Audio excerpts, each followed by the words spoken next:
பாகற்காயில் செஞ்ச ஒரு ஸ்வீட்டோ கிடையாது.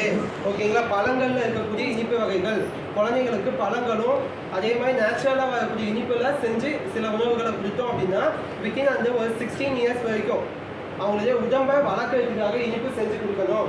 ஆனால் இந்த வயசில் நம்ம அதிகமாக இனிப்பு சாப்பிட்டோம் அப்படின்னா கோல்டு ரிலேட்டட் ஐட்டம்ஸு, அதே மாதிரி metabolic syndrome, BP, sugar, cholesterol இதெல்லாம் அதிகமாகிடும். சரிங்களா?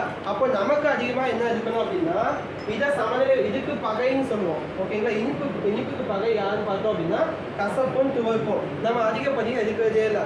அப்படியே பாகக்காயை வாங்கிட்டு வந்தாக்கோ அது எப்படி கசப்பு கம்மி பண்ணலாம், கொஞ்சம் வெல்லம் போட்டுக்கலாம், இல்லை ஏதாச்சும் மிக்ஸ் பண்ணிக்கலாம், இல்லை கட் பண்ணி ஓவர் நைட் ஃபுல்லாக சோக் பண்ணணும், இல்லை காய வச்சோம் அப்படின்னா கசப்பு கம்மியாயிடும் அப்படின்னு யோசிக்கிறோம். ஸோ எப்படியெல்லாம் கசப்பை கம்மி பண்ணி சாப்பிடணும் அப்படியெல்லாம் பண்ணுறோம். ஸோ அந்த விஷயங்கள் வேண்டாம். முடிஞ்ச அளவு வாரத்தில் ஒரு டைமாச்சு கசப்பு அதிகமான பொருள்களை எடுக்க பாருங்க. ஓகேங்களா? டைம் கம்மியாக இருக்குதுன்னா கொஞ்சம் கான்செப்ட் மட்டும் சொல்லிட்டு போகிறேன்.